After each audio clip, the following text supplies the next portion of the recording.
Bonsoir à toutes et à tous, vous regardez Bienvenue en Ile-de-France sur le Figaro TV. Comme tous les jours, on ouvre cette émission avec une page de notre actualité. Émission spéciale aujourd'hui puisqu'on vous emmène au château de Versailles. Nous y étions lundi et on a pu y découvrir les coulisses de la restauration du magnifique salon de Diane. On a échangé avec Frédéric Didier, architecte en chef du château de Versailles, mais aussi avec les conservateurs, avec les restaurateurs. On était sur le chantier au plus proche de ces œuvres d'art absolument exceptionnelles et puis de tous ces métiers qui nous permettent et qui permettent au château de Versailles de conserver sa superbe et de rester l'un des monuments les plus visités en France. On continuera bien sûr avec cet entretien culture et ce livre Maudite demeure. Vous n'envisagerez plus jamais un achat immobilier de la même manière. C'est des anecdotes, c'est des histoires qui vont frissonner sur l'histoire des murs finalement, l'histoire des maisons que vous pourriez acheter demain. Vous allez voir, c'est absolument délicieux à découvrir. De l'art de vivre enfin et des vacances qui ont du sens. Arcade propose des chantiers participatifs destinés aux jeunes pour restaurer le patrimoine français. Vous le savez, un patrimoine qui peut être en difficulté.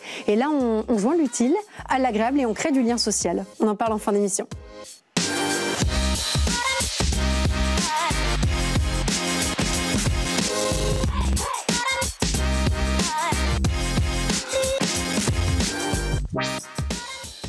Je vous le disais, lundi, nous étions au château de Versailles pour une délocalisation exceptionnelle. On vous emmène dans les coulisses des grandes entreprises de restauration qui rythment la vie du château. Versailles est en train de finaliser la restauration du salon de Diane et on y était. On regarde ça ensemble.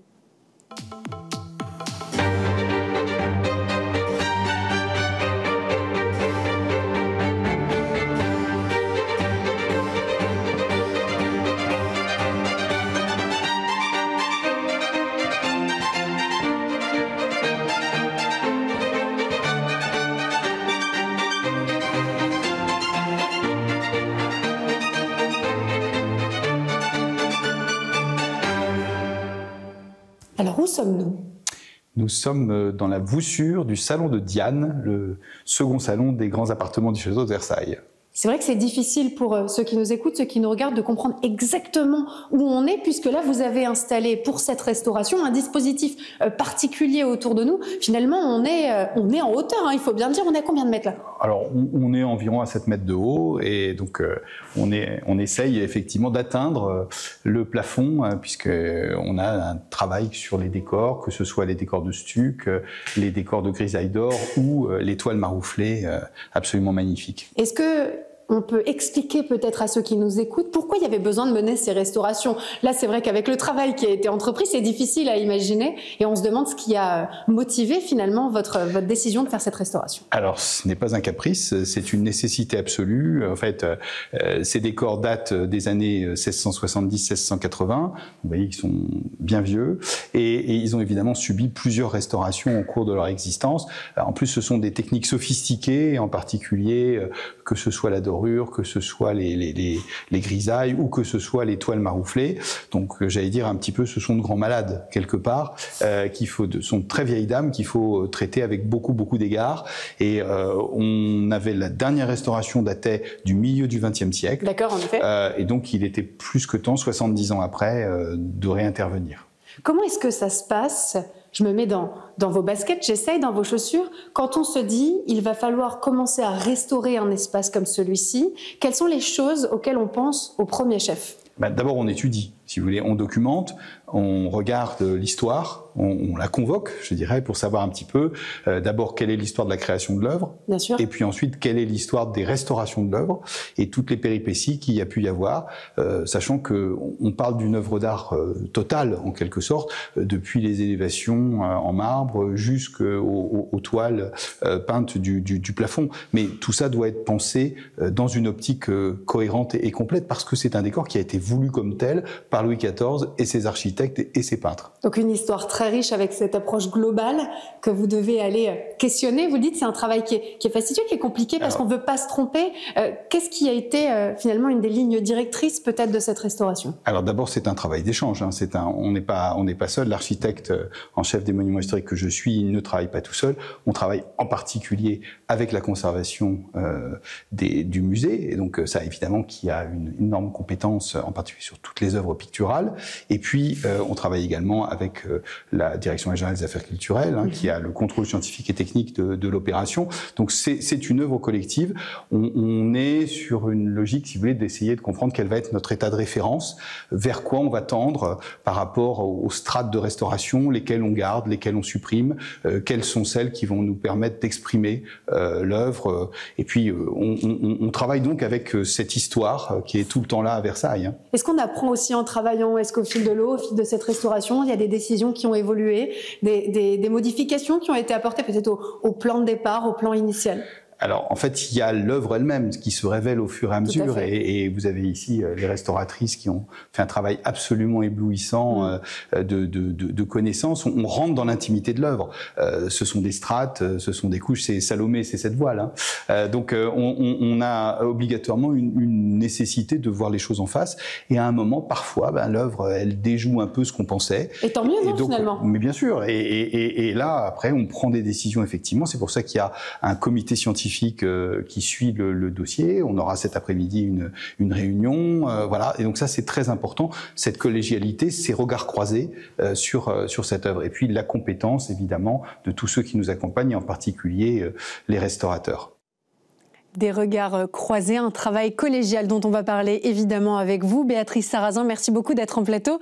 Vous êtes conservatrice en charge de la restauration de ce salon magnifique, le salon de Diane. On vient d'écouter les mots de Frédéric Didier qui nous parle de cette grande entreprise que sont les restaurations à Versailles. Et finalement, elles sont assez fréquentes, elles sont assez habituelles. Alors, je suis arrivée en 2013 au château et c'est le 4e chantier que je suis. C'est vrai qu'il y a une dynamique qui a été lancée avant même d'ailleurs la Galerie des Glaces par le Salon d'Hercule, et on essaye de maintenir ce rythme parce que ces plafonds en ont vraiment besoin. Oui, c'est ce qu'expliquait Frédéric Didier, il le dit. Peut-être que le commun des mortels ne s'en rend pas compte directement, mais ce sont nos grands malades, ce sont des décors qu'il faut restaurer, il faut être en permanence vigilant. Ça, vous y êtes très sensible aussi? Alors, évidemment, on y est très sensible. C'est difficile d'être vigilant, comme l'a dit Frédéric Didier, à 8 mètres en dessous de ces plafonds. De loin, ils peuvent parfois donner un aspect à peu près correct. Et en définitive, lorsqu'un échafaudage est dressé, on s'aperçoit que l'état est tout à fait préjudiciable. Et en tout cas, celui-là, celui du Salon de Diane, nécessitait d'urgence une restauration. Justement, qu'est-ce qui déclenche le début des restaurations? C'est des décisions collégiales? Vous vous rencontrez entre spécialistes? On a parlé évidemment du comité scientifique aussi qui est là pour nourrir ces réflexions. Comment est-ce que ça s'est passé par exemple pour le Salon de Diane? Alors la décision a été prise du côté de la conservation. D'accord.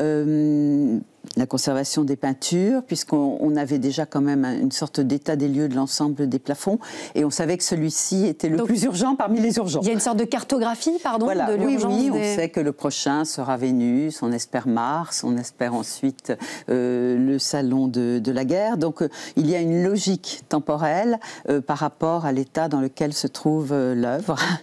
Et ensuite, de fil en aiguille, on rentre dans un système plus administratif, d'études, de marché. Tout cela mené effectivement à plusieurs voies. Ça a commencé il y a combien de temps, la restauration du Salon de Diane? Alors, le Salon de Diane a été quelque chose d'assez rapide en définitive, puisque l'échafaudage a été monté en septembre. En octobre, on avait tout ce qui était imagerie scientifique. Et en novembre 2024, donc, a commencé la restauration qui se finira, celle des peintures, à la fin du mois de juin 2025. Donc ça va arriver assez vite, tout à fait. Oui, tristement, ça va arriver assez vite. Oui, on y reviendra. Il y a une séquence que j'ai hâte de montrer à ceux qui nous écoutent et ceux qui nous regardent. Tout ça, c'est grâce au travail exceptionnel des restaurateurs, des artistes. C'est des artistes qui travaillent sur le sujet. C'est le cas de Cynthia Pasquali, qui œuvre pour la société Arcane et qui parle de son métier comme une vraie passion. Je vous propose qu'on l'écoute. Est-ce que vous pouvez nous parler de votre métier? Alors, mon métier, c'est un métier qui est encore pas très connu par les publics, mais c'est un métier qui est fondamental. Nous sommes en fait cet anneau dans la conservation du patrimoine qui s'occupe de la matière. C'est-à-dire que, factuellement, on conserve la matière de laquelle ils sont faits les œuvres d'art et on lui permet de vivre plus longtemps. Donc, c'est un métier très important. C'est un métier très important et c'est un métier extrêmement minutieux, extrêmement complexe. Quand on voit ce qu'il y a derrière nous, ça représente quoi comme travail pour vous, la restauration de ces peintures murales d'un salon comme le Salon Diane? Conserver une œuvre d'art, surtout au château de Versailles, c'est un peu être au corps de l'histoire. On a l'impression de faire partie de cette histoire merveilleuse et donc on a la sensation d'être un peu important pour tout Mais vous êtes hyper important dans ce processus. Et surtout, je voudrais dire que les restaurateurs, souvent, ils sont considérés un peu comme des artisans d'art, avec des secrets, des petites fioles. Au fait, c'est un métier très technique et scientifique. C'est un bac+5, c'est des écoles à concours. Et donc, il faut avoir un double profil scientifique pour apprendre toutes les altérations et aussi un peu artistique, pour comprendre les artistes. Je trouve ça super que vous nous parliez justement de la formation, aussi de ces métiers qu'on connaît mal, qu'on connaît pas assez bien. Au château de Versailles, c'est vrai que c'est quelque chose qu'on peut découvrir presque au quotidien puisque c'est un château qui se restaure presque en permanence. Exactement. Et c'est aussi la beauté d'un lieu comme celui-ci. Est-ce que vous êtes fière de faire ce métier? Je suis fière et surtout passionnée, je pense comme tous mes collègues, parce que quand on choisit ce métier, c'est un métier au fait qu'on choisit parce qu'on a la passion des œuvres des artistes. Et donc, je pense que la première fois qu'on aborde les œuvres des artistes et des artistes si importants comme ici au château, on est vraiment à la fois ému et gratifié par tout cela. Puis il y a une responsabilité, non? Je me mets à votre place, j'arrive ici, je vois l'étendue du travail et vous parlez de ces artistes derrière qui ont construit ces œuvres. Est-ce qu'il y a un peu de stress? Alors, pas de stress, je dirais que la responsabilité, sûrement. Le stress, non. Je veux dire que si on est stressé, il vaut mieux éviter de faire ce métier parce qu'on peut faire des bêtises. D'accord.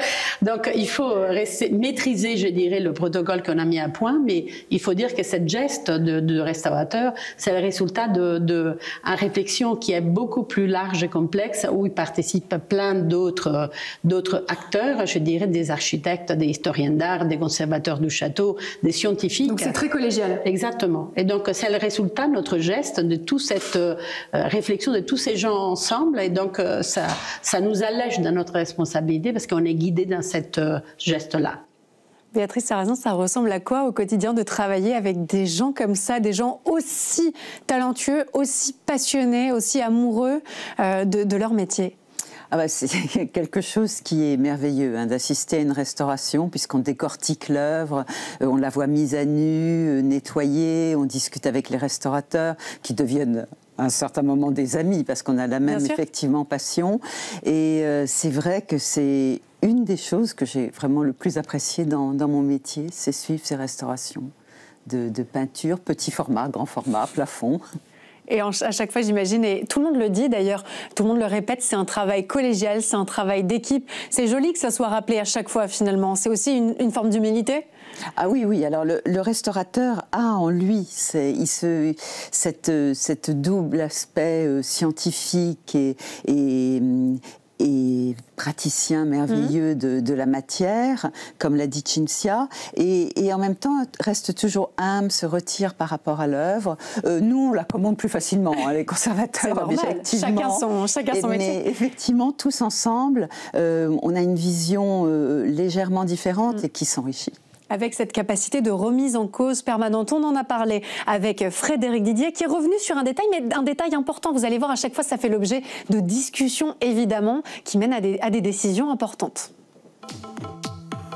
Un travail extrêmement abouti, vous avez parlé du travail extraordinaire de ces professionnels.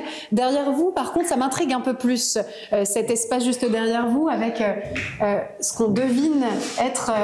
ce qui était finalement des fleurs de lys? Oui, alors en fait, ça c'est la question ici à Versailles des emblèmes royaux. Vous savez qu'on est chez le roi, mais ça n'a pas toujours été bien vu. Donc, et à la Révolution, on a tout enlevé. Ensuite, on a refait, et on a refait parfois sans se poser de questions.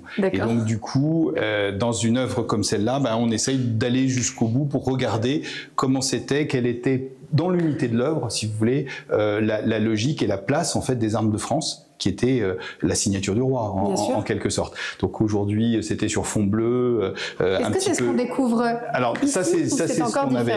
Ici, c'est ce qu'on avait, si vous voulez, qui était encore, mais qui date du 19e siècle, d'une deuxième restauration du 19e siècle. Et là, on est allé un peu plus loin pour regarder un peu quel était l'état d'origine, et en particulier cette unité qui était donnée par la dorure. Donc en fait, on va aller vers la reconstitution, si vous voulez, des éléments originaux, parce que notre état de référence, c'est plutôt effectivement, sinon l'état d'origine, du moins l'état à la fin du XVIIIe siècle, avant qu'il y ait plusieurs vicissitudes. Ça, c'est un exemple, mais c'est votre travail du quotidien. C'est finalement aussi ce qui rythme ces restaurations, c'est ces remises en cause permanentes, ces réflexions. Oui, tout à fait. Alors, lorsqu'on a engagé la restauration des voussures et du tondo central, évidemment, on est allé très précautionneusement avec des ouvertures, des tests faits par les restaurateurs. On a confronté ces tests à l'imagerie scientifique. On a posé un certain nombre de problématiques qui étaient différentes de voussure en voussure. Et évidemment, on avance petit à petit avec des questionnements et des remises en cause, parfois, de ce qu'on imaginait, notamment pour deux des voussures qu'on pensait complètement détruites et qui s'avèrent en grande partie originales. Donc une satisfaction réelle. Alors votre satisfaction, on a pu la mesurer sur place lundi au château de Versailles. Vous nous avez évidemment parlé du travail accompli avec beaucoup d'émotions. Vous avez même utilisé le terme de dépression. Alors on regarde ça ensemble et puis on débriefe évidemment toutes les deux. Alors moi là je pose un regard de curieuse, d'amoureuse du patrimoine sur ce qui est en train de se passer, mais j'ai envie de connaître le regard que vous posez vous en tant que spécialiste. Spécialiste du XVIIe. Oui, alors en fait, ces restaurations de peinture sont un moment d'excitation en termes de restauration, mais aussi d'histoire de l'art. Et ici, on a vraiment une question de style entre des peintres qui sont réputés classiques, comme Claude de Audran, dans l'obédience de Charles Lebrun, peut-être un des plus proches de Lebrun, et puis au contraire, ceux pour lesquels la leçon de la couleur, de l'imagination est plus importante, comme Charles de la Fosse ou Gabriel Blanchard. Alors évidemment, au cours d'une restauration, on décortique cette matière au fur et à mesure du nettoyage puis de la réintégration et on redécouvre à la fois le relief, la couleur et des détails qu'on avait complètement occultés au fil des ans parce que tout était obscurci par la succession des restaurations. Pour vous, ça doit être une émotion folle. Ah, de toute façon, là je suis en période de dépression puisqu'on touche à la fin de la restauration. Et effectivement, on venait toutes les semaines voir l'avancée des travaux, menés de main de maître par l'équipe Arcane, avec un plaisir de voir à chaque fois ces restaurations et de découvrir là un détail d'église, là des petits personnages qu'on n'avait pas du tout vus, là le sang du personnage blessé qui était apparent, enfin voilà. Je vous sens parler de tout ça avec, pardon d'utiliser ce terme, mais beaucoup de gourmandise en fait. Ah bah oui, de toute façon, quand Cinzia a parlé du métier de restaurateur, le métier de conservateur, c'est un autre équivalent, on le fait avec passion. Et la restauration, c'est quelque chose qui est un moment fondamental pour comprendre une œuvre. Vous avez parlé d'histoire de l'art. Oui. Est-ce que ces moments de restauration, c'est aussi pour nous, pour vous, une occasion d'évoluer, de mieux comprendre certaines choses, de toujours finalement continuer à apprendre? Ah oui, parce que par exemple, Gabriel Blanchard a eu un père qui a éteint sa renommée, si je puis dire, puisqu'il est beaucoup plus connu, Jacques, peut-être à juste titre, mais là, avec ce plafond, je suis sûre qu'on va avoir un autre regard sur lui. Le jeu très, très doux entre les clairs et les gris, la grande lune, qui est une très jolie invention, n'apparaissait pas du tout. Personne ne regardait ça à 8 mètres du sol avant la restauration. Donc on va apporter un regard différent sur l'artiste à partir de maintenant. Une émotion très vive, et puis on parlait de gourmandise toutes les deux lundi à Versailles. C'est vrai qu'on l'a retrouvée dans les yeux de tous ceux qu'on a rencontrés. Comment vous l'expliquez ?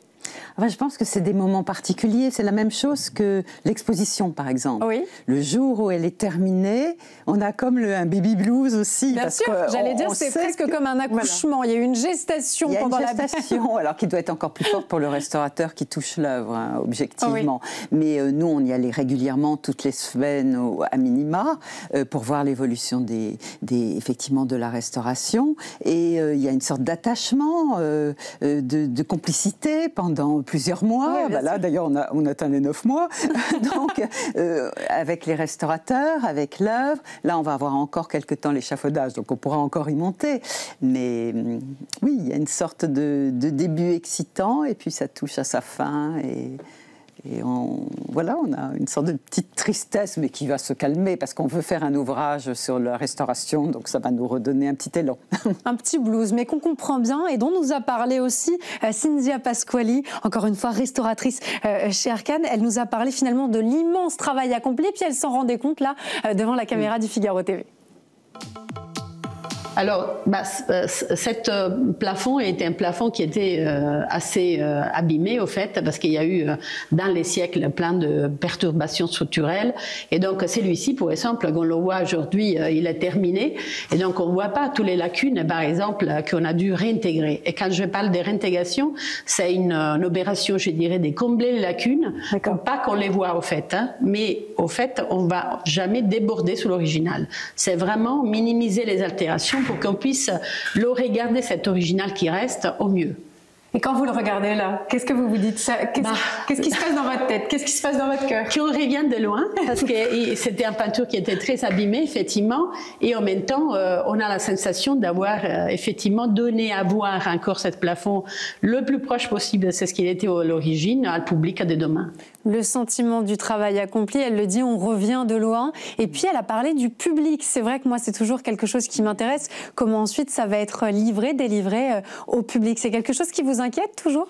Alors, qui ne m'inquiète pas, parce que je vois bien qu'ils ont un regard souvent plus pétillant, je dirais, quand ils regardent les œuvres restaurées de celles qui ne le sont pas. Et ça se sent dans le parcours du grand appartement du roi, en l'occurrence. On voit les plafonds qui restent à restaurer. Évidemment, comme le public est très nombreux, on ne peut pas installer des panneaux pour expliquer qu'une restauration a été faite. Donc, c'est des messages qui peuvent être diffusés par l'audioguide ou différemment. Et c'est ce dont on a parlé d'ailleurs sur place lundi. Alors, on écoute ça ensemble, cet émerveillement du public dont vous nous parliez justement sous ce plafond du Salon de Diane. Alors, le public doit d'abord être émerveillé par ce jeu chatoyant de couleurs et le fait que tous ces stucs dorés les mettent en valeur. Ça, j'en doute assez peu. Hein. Voilà, assez peu. Ensuite, moi, j'espère qu'il comprend que c'est un système qui se répète et se différencie de plafond en plafond. Et j'espère aussi qu'il comprend qu'après avoir vu la Galerie des Glaces, il y a d'autres artistes que Charles Lebrun ici, qui ont chacun à la fois un style différent, mais dans lesquels on peut trouver une unité par le sujet. C'est-à-dire les scènes historiques sur les voussures et au centre, une scène mythologique, Diane, Mars, Vénus, les planètes. Ce qui est évidemment expliqué pendant les visites, par exemple. Oui, l'audioguide explique, heureusement, qu'elle donne quelques clés de compréhension pour parcourir ce grand appartement du roi. Oui. L'audioguide dont vous commenciez à nous parler, qui donne quelques clés de compréhension. Et puis après, évidemment, on est libre de continuer, d'approfondir ces recherches et cet émerveillement. C'est aussi quelque chose d'important, finalement. Ah oui, bah, complètement. Là, c'est un peu la visite. Évidemment, nous, on a tout ce public, donc on se demande jusqu'où ils vont, non pas dans l'émerveillement, parce que je pense qu'il y est. Il est total. Voilà, mais dans la connaissance, parce qu'à un moment, on quitte l'émerveillement pour juxtaposer le fait de rentrer de manière plus littéraire et historique dans le sujet. Et on a posé cette question à Frédéric Didier. Qu'est-ce qu'une restauration réussie? Voilà sa réponse. À quel moment est-ce que vous direz que le travail est accompli, que la tâche est remplie et que la restauration est, disons, réussie? Eh ben, en fait, ce sera au moment où on le livrera au public, où qu'on aura enlevé cet échafaudage, parce que c'est aussi un des gros enjeux qui est très complexe, c'est que ces œuvres sont faites pour être vues à 7 mètres de hauteur. Oui, et là, on a une chance inouïe, on le précise, oui, mais en même temps, personne n'est aussi proche. C'est un piège, si vous voulez, pour nous, parce que, et c'est tout le travail extraordinaire des restauratrices, c'est d'avoir cette distance toujours à l'œuvre, c'est-à-dire quand on fait une retouche, de se dire qu'elle n'est pas faite pour être vue à 50 cm. Elle est faite pour être vue en dessous. Et pour pas il faut que l'œuvre continue de vibrer, et en particulier ce sens de la lumière, de la couleur, des usures aussi, parce qu'il y a des choses qui font partie de l'histoire matérielle de l'œuvre, qu'il faut laisser, qui gardent l'authenticité, qui ne seront pas gênantes vues d'en bas. Et si on veut à tout prix tout cicatriser, c'est comme, je dirais, une couche de maquillage trop épaisse qui falsifierait la beauté. Donc en fait, on est vraiment dans quelque chose qui est absolument aujourd'hui un équilibre entre l'authenticité de la matière et puis la reconquête en fait du message profond de cette œuvre, qui est une œuvre en fait avec des allégories qui nous livrent des clés, etc. Ils ont évidemment un message esthétique aussi sur qu'est-ce que c'est que la grande peinture à la fin du XVIIe siècle sous le règne de Louis XIV. Et c'est vrai que ces détails finalement dont parle Frédéric Didier, que le public peut-être ne peut pas voir, ils ont leur importance et vous nous avez partagé d'ailleurs une très belle séquence, on va en parler ensemble après, de tout ce qui s'est révélé à vous, de tous ces petits détails qui vous ont ému finalement. C'est ça aussi une restauration. Ah oui, oui, bien sûr. Puis c'est de voir quelques repentirs, donc des changements d'idées chez l'artiste. Ce sont tous ces détails qui sont réapparus. Le relief, la couleur, tout ça avait un peu disparu, il faut bien dire ce qui est. Donc oui, c'était une grosse satisfaction. Et sur place, justement, vous nous avez montré quelques éléments qui se sont révélés à vous, quelques éléments qui vous ont finalement touché, qui vous ont ému. On regarde ça ensemble et on revient au plateau. On peut aller sur bien sûr. Jason. On vous suit. Jason et ses Argonautes, qui va chercher la toison d'or. En fait, La Fosse donc Charles de La Fosse est un artiste qui va à Rome, qui va à Venise, ce qui est assez rare au XVIIe, et de Venise, il retient Titien, et donc ce coloris, ce système italien de Cangianti, ce blanc lumière est très, très vénitien.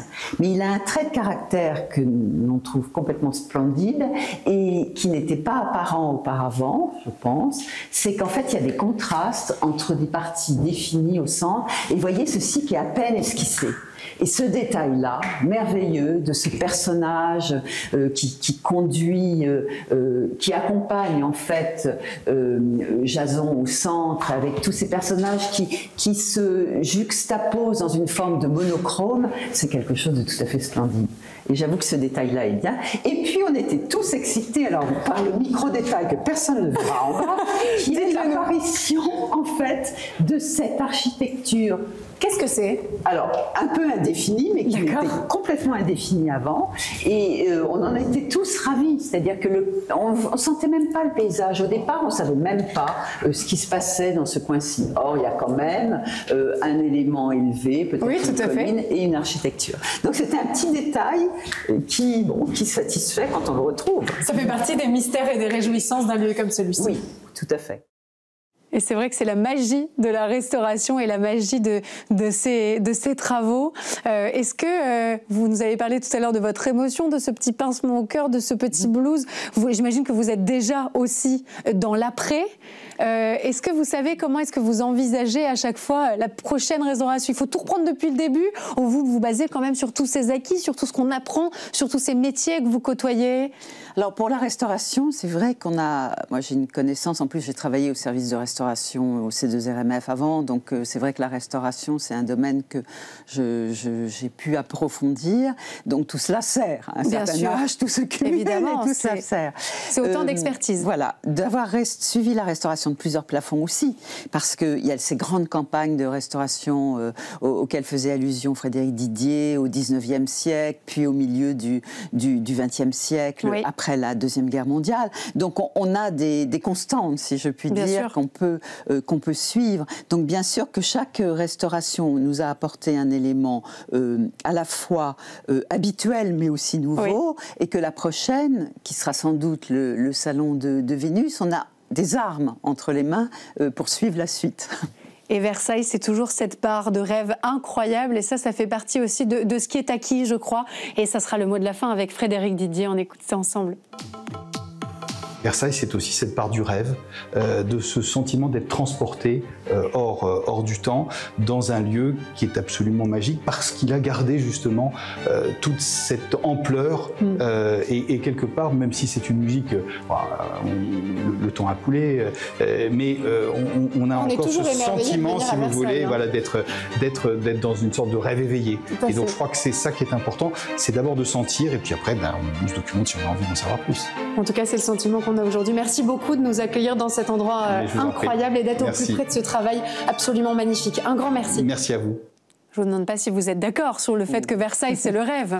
Versailles, c'est un lieu magique à part entière qu'on découvre encore au fil des années et qui est travaillé à Versailles, c'est un rêve. Non, ça c'est certain.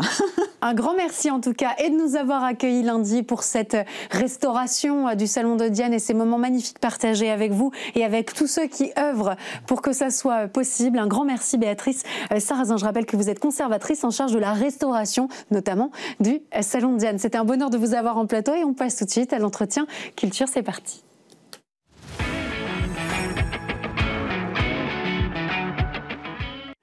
Aujourd'hui, on vous parle d'un ouvrage qui nous a beaucoup plu, au nom tout à fait alléchant, Maudite demeure. On va vous parler, non pas d'histoires surnaturelles, mais bien de maisons hantées, d'histoires souvent frissonnantes qui ont vraiment existé. Les murs ont-ils une histoire et les murs ont-ils une mémoire? Et bien justement, c'est l'objet de la discussion d'aujourd'hui. L'histoire des lieux, c'est une matière fascinante qui nous est racontée par Bernard Pavlik, avocat au barreau de Paris, spécialisé en immobilier, Philippe Di Folco, écrivain, scénariste et enseignant. Merci beaucoup, messieurs, d'être avec nous sur le plateau de Bienvenue en Ile-de-France. Maudite demeure. Déjà, le titre donne quelques frissons. On sait qu'on va pouvoir se délecter d'histoires sombres, parfois dérangeantes, souvent mystérieuses. Pourquoi est-ce que ça plaît autant au public, ces histoires, ces faits divers, ces crimes, ces histoires un peu de malédiction? Vous pensez que ça vient d'où? Bertrand. Alors Bertrand, pardon. On aime bien voir le malheur des autres. Ça distrait beaucoup, c'est pour ça que des séries comme Dallas, tout ça marche, et que des livres comme ça marchent bien aussi. C'est que le malheur des autres réjouit, finalement, on se dit heureusement, ça marche. Pardon, mais c'est inquiétant, Bertrand Pavlik.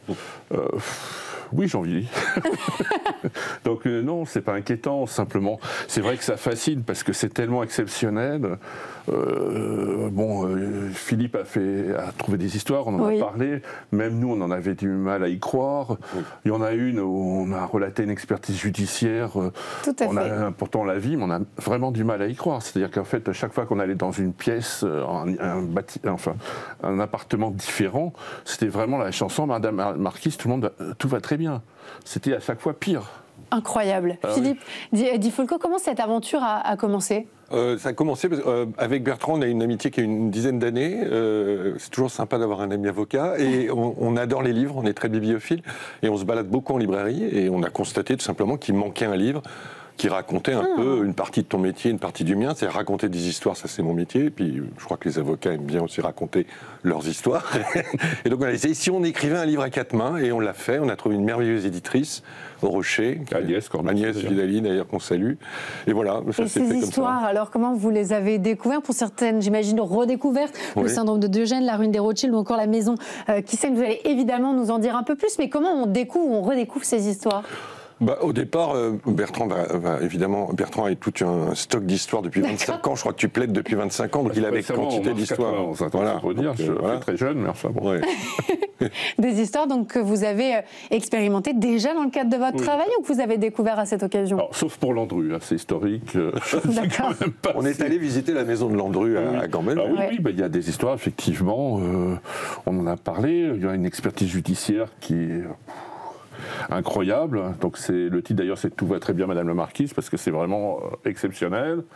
Rue Béranger. Et puis Philippe a été un peu comme Socrate, il m'a fait accoucher de certaines histoires, parce que c'est vrai qu'en tant qu'avocat, on a du mal parfois à en parler, parce qu'il y a quand même le secret professionnel, il y a des choses comme ça. Oui, justement, alors comment on dose? On change les noms. D'accord. Voilà. Les patronymes, les prénoms, quand même, on est méfiant. Pour anonymiser, finalement. À l'aune d'un avocat, je crois qu'on risque rien de ce côté-là. Tu m'as fait changer les noms, on a fait changer certaines adresses aussi ont été modifiées, mais pas tout. Voilà, non, la rue Béranger, c'est la vraie adresse. En revanche, c'est...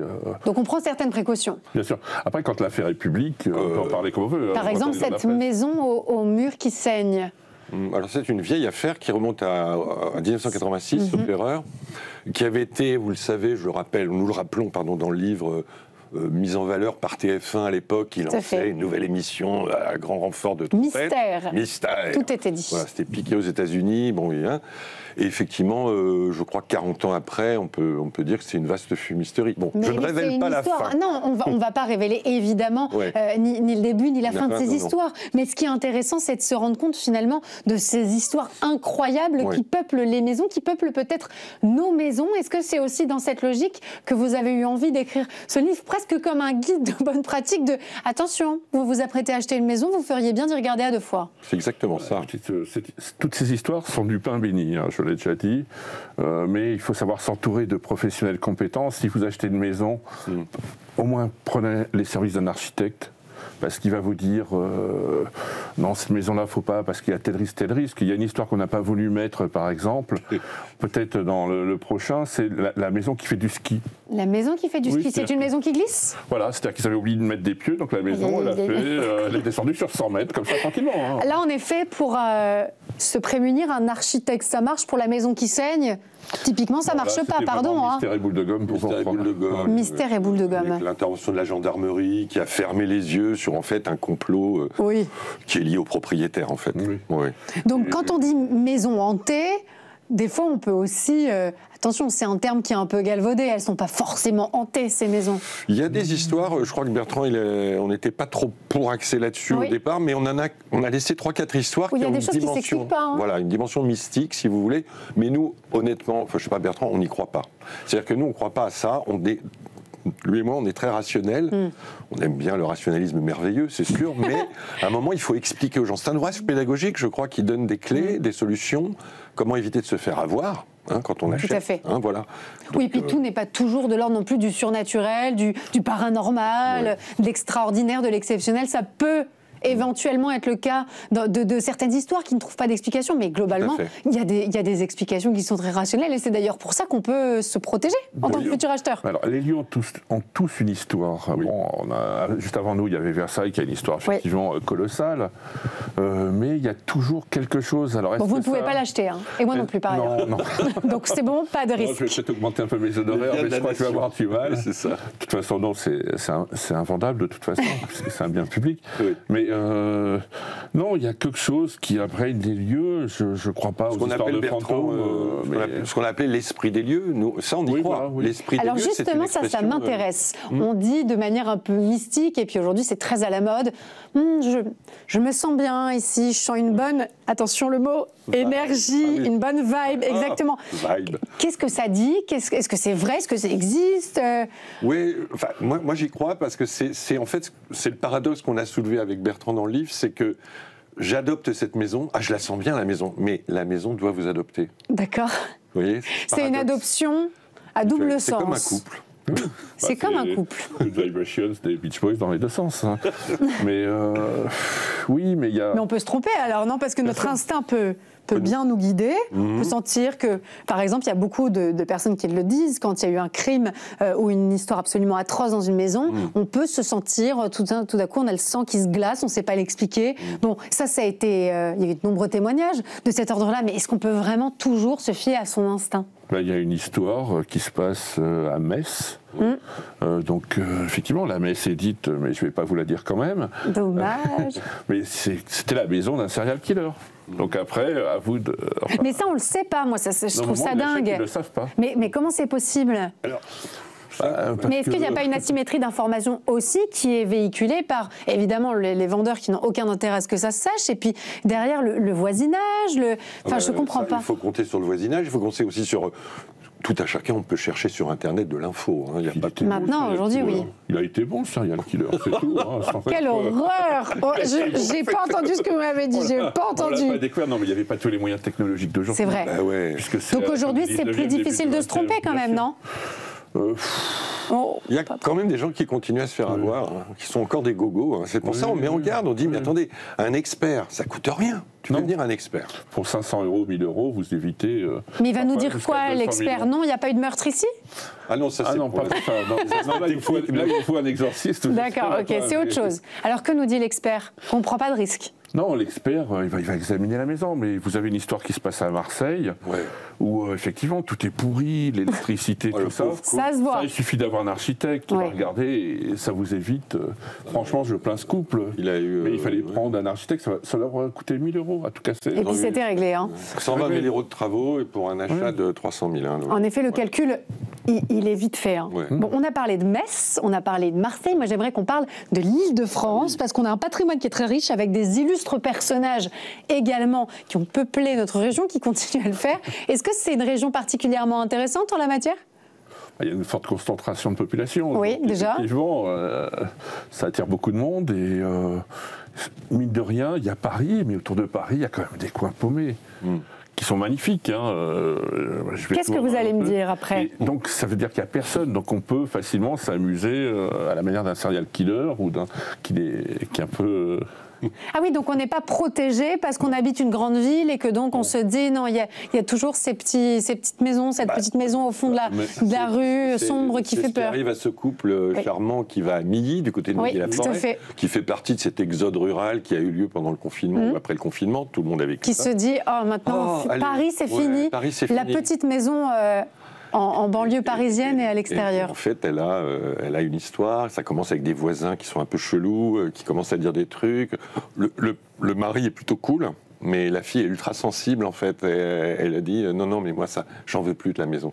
Donc, comme en un an, tout bascule. C'est incroyable. Ouais. Les voisins. Vaste sujet que celui des voisins aussi. Et comme source d'information et comme source de nuisance. Oui, bon, alors dans cette histoire, c'est effectivement, on a l'inverse d'une. Paris vaut bien une Metz, Metz ne vaut. Enfin. Metz ne vaut pas Paris, quoi. Ça pourrait être la conclusion. Mais non, regardez, il y a cette histoire qui a défrayé la chronique il y a quelques années. On a retrouvé le cadavre d'une concierge au début de la rue du Cherche-Midi. On a mis quelques mois, voilà, et moi-même qui avais mon cabinet à l'époque, rue du Cherche-Midi. Voilà, vous voyez, c'est à côté. Ouais, ça peut traumatiser un quartier. Moi, j'ai eu ça dans le 5e arrondissement où j'habite. Vous pouvez arrêter de nous faire un petit peu peur. Non, je plaisante. Il y avait un fils qui est mort à côté de la momie de sa mère, vous voyez. Oh. Bon. Oui, là, c'est particulièrement... on l'évoque dans le livre, c'est des choses assez effrayantes. Mais c'est exceptionnel, heureusement. Mais c'est ça qui est génial. C'est exceptionnel, mais il y a quand même de la matière, parce que vous pourriez en écrire un deuxième, vous pourriez en écrire un troisième, et vous y songez d'ailleurs. Oui, de vous à moi. On verra ça avec de vous à... Ah, d'accord. Voilà. On en avait tellement un gros stock au départ, et évidemment, il faut s'adapter. Il faut faire des choix. Oui, et puis, vous l'avez dit tout à l'heure aussi, ne pas tomber dans une caricature de ce que serait une idée de la maison hantée avec l'étoile d'araignée qui fait nécessairement... Bon, on n'est pas dans ce cliché-là, et c'est important pour ceux qui le comprennent. Et c'est aussi un guide pratique, je l'ai dit, je le redis, presque juridique. Enfin, il y a une dimension juridique très importante. Merci de le rappeler, ça nous fait plaisir. C'est exactement ce qu'on voulait faire. Si vous voulez, ça sort des manuels de droit, on va dire, quand vous achetez, le contrat, c'est ci, c'est ça. Ou si ça se passe mal, voilà, vous allez devant le juge, vous faites ci, ça. Non, là, vous êtes en plein dedans. Donc, effectivement, vous le vivez. Qu'est-ce que vous devez faire quand vous le vivez? Et on sait que la vraie vie, c'est souvent très différent de ce qu'on trouve dans les manuels. Comment est-ce qu'on écrit à 4 mains? Comme ça. Montre tes mains. Derrière, c'est ça ma question. Bertrand, il a l'habitude de l'écrire en collectif, puisque des fois, il a des associés, des employés, etc. Et puis moi aussi, quand j'écris des films aussi par ailleurs, le cinéma, c'est une expérience collective. Et c'est pas mon premier livre à 4 mains, j'en ai déjà fait un. Mais est-ce que c'est un exercice difficile dans le sens où il faut laisser une juste place à l'autre, ou à l'inverse, est-ce que c'est difficile de trouver sa place d'écriture, l'homogénéité de l'écriture aussi? C'est ça qui m'intéresse. C'est intéressant. Mais ça, c'est l'éditrice qui a fait un énorme boulot, formidable, que je salue, et Bertrand aussi la salue. Mais on se faisait un ping-pong, c'est-à-dire que Bertrand, il a son expertise que je n'ai pas, évidemment. Et donc c'est un super complément. Donc vous complétez. On voit l'avocat aussi, c'est qu'en fait, il y en a un qui est toujours à la bourre, l'avocat. C'est toujours au dernier moment. Vous plaidez coupable? Je ne parlerai qu'en présence de mon avocat. Excellente réponse. Excellente réponse. Dans le livre, on se met en scène des fois. On est obligé de se mettre en scène. Non, puis bon, c'est vrai qu'il a eu... L'avocat a un gros ego, faut pas... Ah, vous plaidez coupable 2 fois. Ça commence à faire beaucoup, attention. Je n'ai pas entendu du chant du coq, je pense 3 fois. Mais... Est-ce que ce livre, vous l'avez écrit pour les amoureux de polar, les dingues de faits divers, les curieux déplacés, ceux qui aiment bien regarder par le petit trou de la souris, les primo-accédants angoissés? Les primo-accédants angoissés, c'est bien, Les primo-accédants... Moi, je trouve ça très bien, les primo-accédants angoissés. C'était bon comme bandeau, ça. J'y songeais de manière très, très, très lointaine, mais maintenant, je suis tétanisée à l'idée d'acheter quoi que ce soit. À cause de vous, sachez-le. Non, parce que professionnel. On donne des solutions quand même à la fin. Oui, parce que le professionnel, si vous voulez, la rue Béranger, ça reste exceptionnel. Elle venait de refaire les travaux, donc c'était nickel. Mais après, c'est vrai que quand vous pénétrez dans un appartement qui est magnifique, vous ne comprenez pas pourquoi il ne se vend pas, on vous montre le salon, et que la pente du plancher comme ça, on pourrait mettre un tire-fesse. Là, on a compris. Là, vous avez compris. En un mot, est-ce que les murs ont des oreilles? Est-ce que les murs ont une histoire? Je pense que oui. Alors, est-ce qu'ils ont des oreilles? Oui. Il y a les voisins, ça c'est sûr, vous en avez parlé. Oui. Les micros. Et une mémoire? Oui, je pense, oui. Oui, ça c'est sans aucun doute. Bon, alors vous avez compris, il faut redoubler de vigilance, surtout si vous êtes primo-accédant. Il faut absolument acheter Maudite demeure, ce livre qui est un livre absolument délicieux pour découvrir les histoires des murs et des maisons, notamment en Ile-de-France, et puis avoir tous les bons conseils d'un avocat, puisque ça sert quand même toujours dans la vie, il faut bien le dire. Merci beaucoup, messieurs, d'être venus dans l'entretien culture, et on passe tout de suite à l'art de vivre. C'est parti.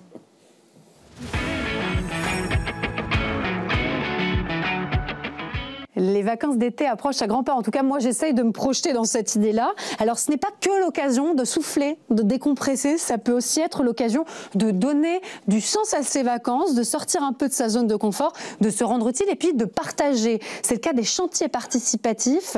Arcade, on va en parler ensemble pour œuvrer justement à la restauration du patrimoine. On vous parle beaucoup de patrimoine dans cette émission. C'est l'occasion de continuer à le faire. On va le faire avec vous, Amaury Gomard. Merci beaucoup d'être présent en plateau. Vous êtes directeur général d'Arcade.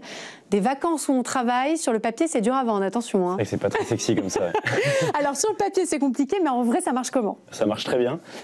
C'est très simple, on propose aux jeunes qui ont entre 18 et 30 ans de prendre quelques jours pendant leurs vacances pour se donner simplement, gratuitement, bénévolement dans les campagnes à travers la restauration du patrimoine bâti.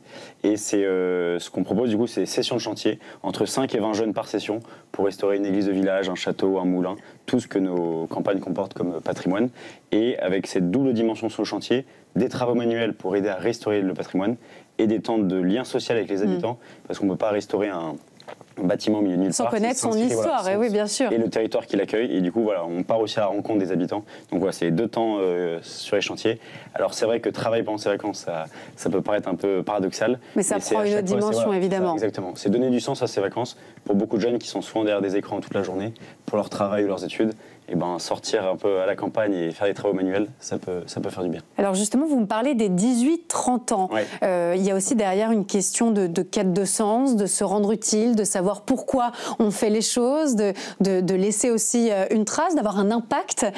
C'est pour ça que vous avez choisi cette génération, ces 18-30 ans. Vous avez parlé d'écran aussi. Exactement, et c'est vraiment pour ça. On avait lancé l'association, on était 4 amis étudiants. Oui. Et donc c'était aussi notre génération avec qui on avait envie de faire des choses concrètes, sensées. On sentait qu'il y avait ce besoin de retrouver quelque chose de manuel, un peu de terrain. Et on voyait qu'on était dans des générations, on est, par nos études, par nos boulots, plutôt des générations, on vient, en tout cas avec nos amis, plutôt citadins. Et cette envie d'aller à la découverte des territoires ruraux. Vous avez raison, bien sûr. Et de ne pas se plaindre de ce qui ne va pas un peu dans la société, de plein de choses qui divisent, etc. De se dire comment nous on peut aider à trouver quelque chose qui réunisse les gens. Et le patrimoine, c'est peut-être cette force d'attraction, de vraiment réunir les gens, quelles que soient les générations, les milieux sociaux. Je suis assez impressionné, moi, dans tous les villages où je passe, toutes ces petites associations locales qui réunissent les habitants du coin. C'est vraiment un lieu d'unité, et ça, je pense que c'est pour ça qu'on avait envie d'envoyer la jeunesse là-bas aussi.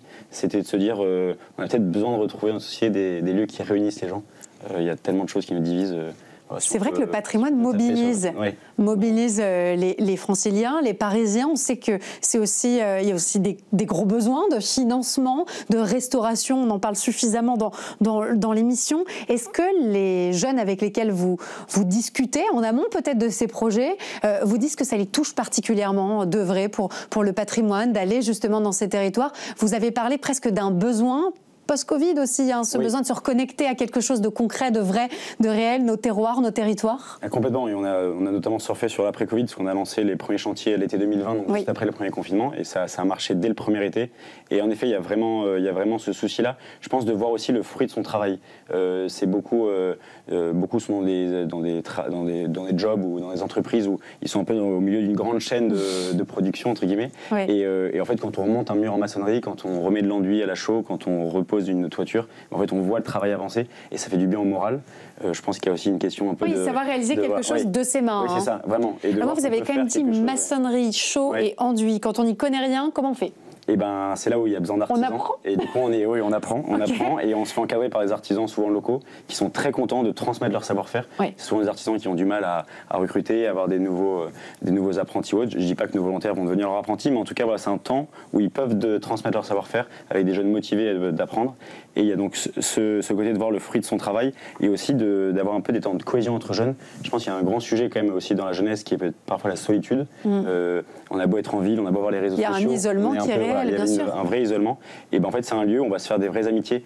Et des amitiés vraiment marquées, quoi. On va travailler ensemble, on va prendre nos repas ensemble. C'est la vraie vie, non? Aussi un peu. C'est la vraie vie, c'est simple. En fait, il n'y a pas de formule magique. C'est vraiment, on transpire ensemble, on porte des choses ensemble. Et en même temps, c'est des temps de fête. On est avec les habitants du village. Il peut y avoir des soirées théâtrales le soir, des soirées. Enfin bref, il y a tout un tas de choses pour quand même égayer. Oui, il faut qu'il y ait de la convivialité, évidemment, c'est important, ça reste des vacances. Exactement. Donc pas besoin de compétences spéciales, entre guillemets, on est là pour apprendre aussi, et puis pour donner le maximum de ce qu'on peut donner, de ce qu'on peut faire. Ça ressemble à quoi une journée type? Alors on se lève un peu tôt, pour des vacances. Non, ouais, c'est arrivé sur le chantier à 8h30, 9h. D'accord. On dort sur place, donc on dort dans le château. Alors justement, c'est vraiment on dort dans le village, c'est soit sur place, s'il y a de quoi loger, ça peut être sous tente, dans la grange du château. Mais on est accueilli ou chez l'habitant du village. Et vraiment le logement est fourni, ça il n'y a pas besoin de trouver son logement. Il y a certains chantiers, on dort dans la salle des fêtes. C'est vraiment, on est immergé dans le village, on peut prendre sa douche chez l'habitant, etc. Et après travaux le matin, donc 8h30, midi et demi, une belle matinée de travail. Et le déjeuner, l'après-midi est plutôt consacré à découvrir le territoire et aller à la rencontre des habitants. Ça peut être visiter nos anciens en EHPAD, ça peut être rendre service pour une association locale, organiser un jeu pour les enfants du coin. C'est génial. Et le soir, ça va être plutôt soit un dîner partagé avec les habitants, soit une représentation de la troupe de théâtre arcade.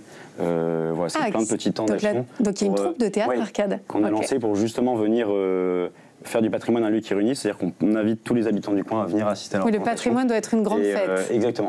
Et c'est utiliser le patrimoine bâti comme décor du patrimoine littéraire. Voilà. Vous avez parlé des habitants de ces territoires. Comment est-ce que eux, ils vous accueillent? J'imagine qu'ils sont absolument ravis de voir qu'il y a des jeunes qui se mobilisent pour le patrimoine. Ils sont ravis de vous accueillir, mais ils vous disent quoi? Mais ils sont un peu surpris. D'accord.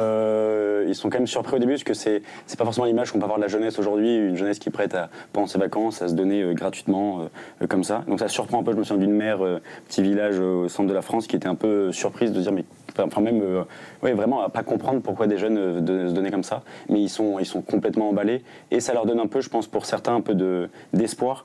On est parfois dans des territoires où c'est compliqué économiquement, les commerces ferment, les jeunes partent. Et si on peut donner à certains de nos anciens un peu de dire tout n'est pas tout part pas à volo, je sais pas quoi, mais en tout cas il y a vraiment des gens qui ont envie simplement d'aider, de s'entraider, puis de passer du temps ensemble aussi, non? Et du temps gratuit, d'écouter, de parler. Et parce que la solitude, elle est chez les jeunes, elle est chez les anciens, elle est un peu partout malheureusement aujourd'hui. Et donc oui, on sent un besoin de parler, d'être avec les uns avec les autres. Et de recréer du lien social, on sait à quel point c'est important. Est-ce que vous avez une idée des économies aussi qui sont réalisées, mais sur le financement de ce qu'aurait été la restauration de ces lieux de patrimoine si vous n'aviez pas été là? Oui, alors ça c'est dur à chiffrer pour chaque lieu, en effet il y a de quoi vraiment le voir. En fait, la plupart des lieux qu'on accompagne appartiennent à des communes ou des associations locales qui n'auraient pas les moyens de le faire. Pas forcément les moyens, ni l'énergie. On est parfois des associations qui font un travail formidable mais un peu vieillissantes, et donc il y a vraiment un apport. C'est de la main d'œuvre qu'on bénévole qu'on fournit, donc il y a vraiment une économie là-dessus. On aide aussi avec les mécènes qui nous soutiennent d'apporter de quoi payer du matériel, des matériaux, payer l'artisan qui nous encadre. Donc il y a vraiment une économie pour le lieu qui nous accueille, mais c'est gagnant-gagnant parce que le lieu du coup a évidemment un avantage à se faire restaurer, mais le jeune qui vient, et c'est là où on parle surtout de l'Île-de-France, mais on a beaucoup de jeunes d'Île-de-France qui viennent, et pour eux c'est aussi un cadeau énorme qui leur est fait de découvrir ce patrimoine-là, ces métiers-là, et ce temps de joie pendant ces vacances entre jeunes dans n'importe quel point de France. On est dans justement, il y a un projet dont vous êtes particulièrement fier, dont vous avez envie de nous parler? Il y en a plein. Ouais, j'imagine. Il y en a 22 parce qu'on accompagne 22 chantiers en 2025. 22 chantiers, c'est énorme. Mais dans 18 départements différents. Mais oui, il y en a un que j'aime beaucoup. J'en parle un peu trop souvent, mais c'est le chantier de l'église de Saint-Alban. Là, on est dans les monts du Bugey, dans le département de l'Ain. Okay. Un peu loin de Paris. Mais c'est un village qui sont 180 habitants, petit village, qui remontent petit à petit leur ancienne église. Donc l'église était vraiment en ruine. Et ils ont déjà remonté le porche-d'entrée. Là, on les aide à remonter la nef. Oui, c'est très concret en plus. C'est là où on dort dans la salle des fêtes. Il y a une vie de village assez incroyable. Il y a des fêtes chaque saison avec les légumes de la saison. Enfin, c'est une vraie ambiance, et les volontaires pendant une semaine sont complètement immergés dans cette ambiance-là. Et ils remontent une église, c'est quand même pas rien c'est pas Notre-Dame. mais remonter une église 12e, mais peu importe, c'est l'idée, oui, évidemment. Ouais. Est-ce qu'il y a des projets importants à venir en Ile-de-France, ailleurs, peut-être pour ces jeunes qui réfléchissent à ce qu'ils vont faire cet été et qui sont touchés par cette initiative, qui ont envie d'en être? Eh ben alors on les accueille avec joie. Malheureusement, on n'a pas de chantier actuellement en Ile-de-France, mais on est vraiment on est un peu partout en France, et s'ils veulent justement sortir d'Ile-de-France, bien sûr, c'est l'idée, les vacances, il faut partir. Et on les prend avec joie. On a vraiment plus de 50% de nos volontaires chaque année qui viennent d'Ile-de-France. On en a eu 400 l'an dernier, donc plus de 200 qui venaient d'Ile-de-France. Donc ils sont vraiment les bienvenus. Avec des projets donc un peu partout des projets en France. Partout, ça dure une semaine, donc c'est pas non plus trop prenant. On peut venir seul, avec des amis. On peut aussi venir avec son groupe d'amis. Et c'est tout type de chantier, tout type de travaux. Donc il y a de quoi juste voir sur un site internet, il y a toutes les informations très concrètes, là où ils peuvent aller, quand ils peuvent venir et qu'est-ce qu'ils vont faire. Et ça, c'est le super projet d'Arcade. Merci beaucoup, Amaury Gomard, d'être venu nous en parler sur le plateau de Bienvenue en Ile-de-France. Et on vous invite évidemment à vous renseigner pour que vos vacances d'été soient utiles et puis servent le patrimoine et le patrimoine de notre pays, et notamment en Ile-de-France. On imagine qu'il y aura des projets qui vont se créer, qui vont se monter sans souci. Un grand merci d'avoir été avec nous aujourd'hui. Demain, vous retrouvez Anne-Emmanuelle Isaac dans l'émission. Et moi, je vous souhaite une excellente soirée sur le Figaro TV.